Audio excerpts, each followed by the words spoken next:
నమస్తే, welcome to speed news.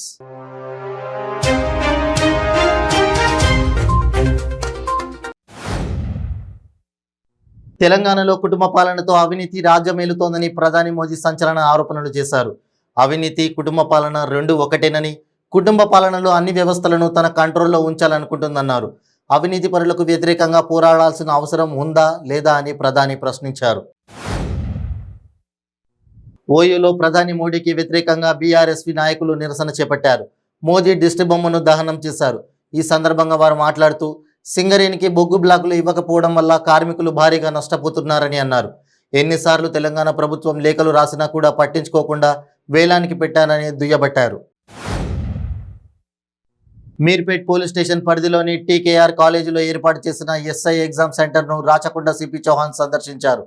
ఈ సందర్భంగా ఆయన మాట్లాడుతూ అభ్యర్థులు ఎలాంటి మానసిక ఆందోళనకు గురి కావద్దని, ప్రశాంత వాతావరణంలో పరీక్షలు రాయాలని అన్నారు. ఎలాంటి అక్రమాలకు తావివ్వకుండా పటిష్ట బందోబస్తు ఏర్పాటు చేశామని తెలిపారు. అనంతపురం నగరంలో ఒళ్ళు గగురు పొడిచే దారుణమైన పేలుడు ఘటన చోటు చేసుకుంది. అనంతపురం నగరం స్థానిక ఆర్డీఓ కార్యాలయం వద్ద ఆకస్మికంగా సంభవించిన పేలుడులో స్థానికంగా నివాసం ఉంటున్న ఓ వాచ్మెన్ మరణించాడు. ఈ పేలుడు ధాటికి ఆ వాచ్మెన్ శరీర భాగాలు ముక్కలు ముక్కలుగా ఎగిరిపడ్డాయి. లోకేష్ తనపై చేసిన భూ కబ్జా ఆరోపణలపై మరోసారి ఘాటుగా స్పందించారు ధర్మవరం ఎమ్మెల్యే కేతిరెడ్డి వెంకట్రామిరెడ్డి. తన పేరుతో భూములు కబ్జా చేసి ఉంటే వారిని చెప్పుతో కొట్టాలని, అది అబద్ధమని తేలితే ఆరోపణలు చేసిన వారిని దేనితో కొట్టాలని ప్రశ్నించారు. దిల్సుఖ్ నగర్లో జైస్ రెస్టారెంట్ను మలక్పేట్ నియోజకవర్గం ఎమ్మెల్యే బలాల ప్రారంభించారు. రెస్టారెంట్ యజమాని రవి మాట్లాడుతూ ప్రత్యేకమైన రుచులతో కూడిన ఆంధ్ర, రాయలసీమ, తెలంగాణ నాన్ వెజ్ భోజనం తక్కువ ధరలకే లభిస్తాయని తెలిపారు. భోజనం పేరు దీనిని సద్వినియోగం చేసుకోవాలని కోరారు. డాక్టర్ బిఆర్ అంబేద్కర్ కోనసీమ జిల్లా రామచంద్రపురం నియోజకవర్గం రామచంద్రపురం పట్టణంలోని ముచ్చిపల్లిలో జగనన్నే మా భవిష్యత్తు కార్యక్రమంలో మంత్రి చెల్లిబోయిన శ్రీనివాస వేణుగోపాలకృష్ణ పాల్గొన్నారు. ఇంటింటికి వైద్య సేవల విధానాన్ని వైఎస్ఆర్ ప్రభుత్వం సరికొత్త పథకాన్ని ఫ్యామిలీ డాక్టర్ కాన్సెప్ట్ను రాష్ట్రంలోనికి తీసుకువచ్చింది. ఈ సందర్భంగా పలాసలో రాష్ట్ర మంత్రి డాక్టర్ ఎస్ అప్పలరాజు ఆధ్వర్యంలో ఫ్యామిలీ డాక్టర్ కాన్సెప్ట్ 104 వాహనాలను జెండా ఊపి ప్రారంభించారు.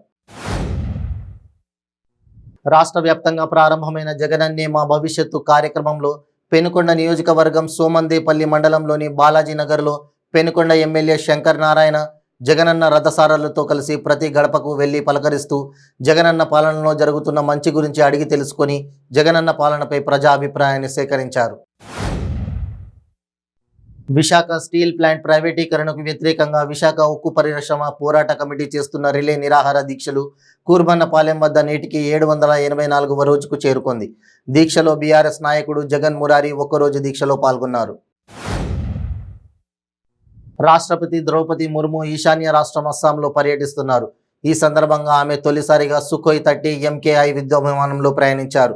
తేజ్పూర్లోని భారత వాయుసేనకు చెందిన వ్యూహాత్మక వైమానిక స్థావరానికి చేరుకున్న రాష్ట్రపతి ముర్ము తొలుత భద్రతా దళాల నుంచి సైనిక వందనం అందుకున్నారు. తెలంగాణలో కుటుంబ పాలనతో అవినీతి రాజ్యమేలుతోందని ప్రధాని మోడీ సంచలన ఆరోపణలు చేశారు. అవినీతి, కుటుంబ పాలన రెండు ఒకటేనని, కుటుంబ పాలనలో అన్ని వ్యవస్థలను తన కంట్రోల్లో ఉంచాలనుకుంటున్నారన్నారు. అవినీతి పరులకు వ్యతిరేకంగా పోరాడాల్సిన అవసరం ఉందా లేదా అని ప్రధాని ప్రశ్నించారు. గాంధీ భవన్లో పలువురు ఉపాధ్యక్షులు, ప్రధాన కార్యదర్శులతో AICC incharge Manikrao Thackeray, TPCC అధ్యక్షుడు Revanth Reddy, working president Mahesh Kumar Goud, AICC కార్యదర్శి రోహిత్ చౌదరి, నదీం జావేద్ తదితరులు శనివారం ప్రత్యేకంగా సమావేశమయ్యారు. మంచిర్యాల జిల్లా మందమర్రి మండల పట్టణ central doctor BR Ambedkar market వద్ద భారత కమ్యూనిస్టు పార్టీ రాష్ట్ర పార్టీ పిలుపులో భాగంగా తెలంగాణ రాష్ట్రంలో బీజేపీ నరేంద్ర మోడీ ప్రధానమంత్రి పర్యటనను నిరసిస్తూ నల్ల జెండాలతో, నల్ల బ్యాడ్జీ, నల్ల చొక్కాలతో నిరసన తెలియజేశారు. Go back Narendra Modi, go back అంటూ నినాదాలు చేశారు. విభజన చట్టాలను తుంగలో తొక్కి రాజకీయ కక్షతో తెలంగాణకు అడుగడుగున అన్యాయం చేస్తున్న నరేంద్ర మోడీకి తెలంగాణ గడ్డపై అడుగుపెట్టే నైతిక హక్కు లేదని, గడిచిన 9 ఏళ్లలో తెలంగాణకు ఏం చేశారో చెప్పాలని నిలదీస్తున్న తెలంగాణ సమాజానికి సమాధానం చెప్పి ఇక్కడ పర్యటించాలని సిపిఐ జిల్లా కార్యదర్శి ఎస్కే సాబిర్ పాషా అన్నారు. సింగరేణి ప్రైవేటీకరణ చేస్తున్న నరేంద్ర మోడీకి తెలంగాణలో అడుగుపెట్టే అర్హత లేదంటూ కొత్తగూడెం సిపిఎం ఆధ్వర్యంలో నరేంద్ర మోడీ గోబ్యాక్ అంటూ నినాదాలతో నిరసన ప్రదర్శన చేపట్టారు. మోదీ దిష్టి బొమ్మను దగ్ధం చేశారు. కొత్తగూడెంలో సింగరేణి బొగ్గు గనుల ప్రైవేటీకరణను వ్యతిరేకిస్తూ బీఆర్ఎస్ పార్టీ ఆధ్వర్యంలో మహాధర్నా చేపట్టారు. ఈ ధర్నాలో పార్టీ జిల్లా అధ్యక్షుడు రేఖా కాంతారావు, ఖమ్మం బీఆర్ఎస్ పార్టీ అధ్యక్షుడు MLC Tata Madhu, MP Rajya Sabha Vaddiraju Ravichandra, Kothagudem MLA Vanama Venkateswara Rao పాల్గొన్నారు. కాణిపాకంలో ఆలయ అర్చకుల ఇంట్లో జింక చర్మం లభ్యమైంది. దాంతోపాటు నిత్య అన్నదానంలో సిబ్బంది చేతివాటం ప్రదర్శించారు. చిత్తూరు జిల్లా కాణిపాకం దేవస్థానం అనుబంధ ఆలయం వరదరాజుల స్వామి ఆలయ అర్చకులు కృష్ణమోహన్ నివాసంలో జింక చర్మాన్ని స్వాధీనం చేసుకున్నారు. రాష్ట్రంలో మోడీ పర్యటనను వ్యతిరేకిస్తూ ఖమ్మంలో ప్రజాపంథా నాయకులు నిరసన చేపట్టారు.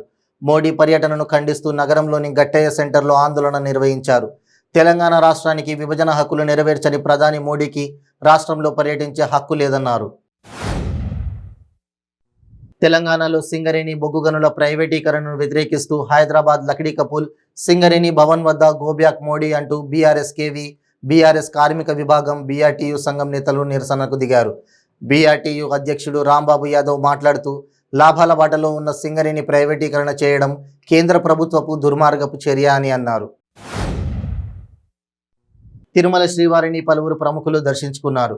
వీఐపీ బ్రేక్ సమయంలో AP high court chief justice Prashant Kumar Mishra, కేంద్ర మంత్రి స్మృతి ఇరానీ, సినీ హీరోలు గోపీచంద్, అల్లరి నరేష్లు స్వామివారి సేవలో పాల్గొన్నారు. వీరికి ఆలయ అధికారులు స్వాగతం పలికి దర్శన ఏర్పాట్లు చేశారు. తిరుపతి జిల్లాలో జరిగిన సాఫ్ట్వేర్ ఇంజనీర్ నాగరాజు హత్య కేసులో పోలీసులు పలువురిని అరెస్ట్ చేశారు. ప్రధాన నిందితుడు ప్రతాప్ కోసం గాలిస్తున్నారు. తిరుపతి జిల్లాలో సంచలనం సృష్టించిన సాఫ్ట్వేర్ ఇంజనీర్ నాగరాజు హత్య కేసులో పోలీసులు ముమ్మరంగా దర్యాప్తు చేస్తున్నారు. ఏపీలో జగన్ సంక్షేమమే ప్రధాన ధ్యేయంగా పాలన అందిస్తున్నారని ఎమ్మెల్సీ వరదు కళ్యాణి చెప్పారు. ఎప్పుడూ చూడని అభివృద్ధి ఏపీ ప్రజలు చూస్తున్నారన్నారు. ఫ్యామిలీ ఫిజిషియన్ విధానం పేదవారికి దేవుడిచ్చిన వరం లాంటిదని చెప్పారు.